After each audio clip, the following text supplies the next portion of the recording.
હવેના સમાચાર ઘર ખરીદનારાઓ માટે છે, કારણ કે સારા સમાચાર છે। અમદાવાદમાં જો તમે નવું મકાન ખરીદવા માંગતા હોવ તો તમારા માટે મહત્વના સમાચાર છે। અમદાવાદ ક્રેડાઈએ મિલકત વેચાણને લઈને આવકારદાયક નિર્ણય લીધો છે। અમદાવાદમાં મિલકત વેચાણની સુપર બિલ્ટ અપની જૂની પ્રથાઓ હવે સમાપ્ત થવા જઈ રહી છે।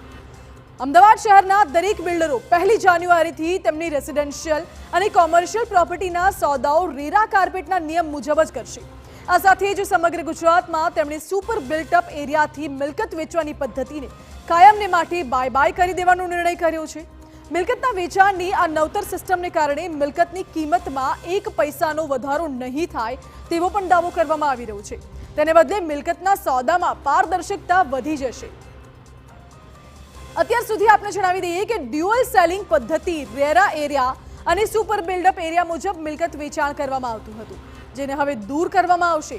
નવા વર્ષ એટલે કે 1 જાન્યુઆરી 2024 થી પ્રોપર્ટી બોક્સ કિંમતમાં દર્શાવવામાં આવશે અને ફક્ત રેરા એરિયા પ્રમાણે જ વિસ્તારનો ઉલ્લેખ કરવામાં આવશે। ફ્લેટની ખરીદનારની મૂળ કિંમતમાં જ એઈસી, ઓરડા અને ચાર્જ લાગશે। કોમન ફેસિલિટી માટે ફ્લેટ ધારકે અલગ કિંમત નહીં ચૂકવવી પડે। સ્ટેમ્પ ડ્યુટી, જીએસટી, મેન્ટેનન્સ ડિપોઝિટના ચાર્જ અલગથી ચૂકવવાના રહેશે। ગ્રાહક ફેસિલિટી અને વેલ્યુ એડિશનને સમજીને ખરીદશે। પ્રોપર્ટી વેચાણ કરવાની પદ્ધતિમાં પારદર્શિતા આવશે તેવો દાવો કરવામાં આવી રહ્યો છે।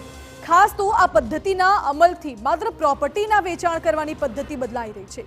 મિલકત ખરીદનારાઓને સાઇઝ અને ફેસિલિટી સાથે જ ઇન્ફ્રાસ્ટ્રક્ચર વિશે તુલના કરવા અને તે અનુસાર નિર્ણય લેવામાં સુગમતા મળી રહેશે।